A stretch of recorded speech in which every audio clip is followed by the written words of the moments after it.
Good evening.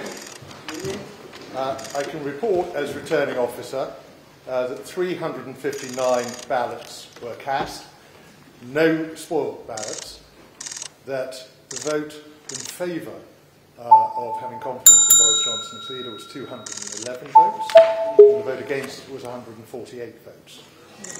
And therefore, I can announce that the Parliamentary Party does have confidence.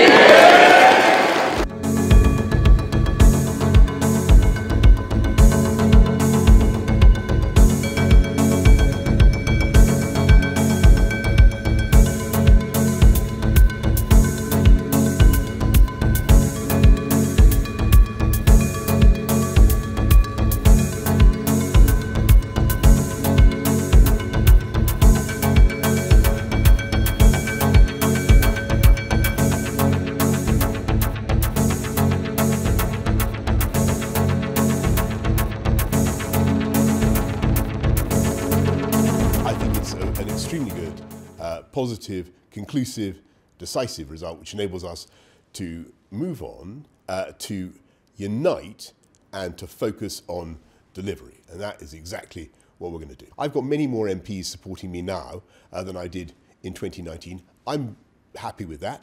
We're going to bash on. We have a huge agenda and we're going to go.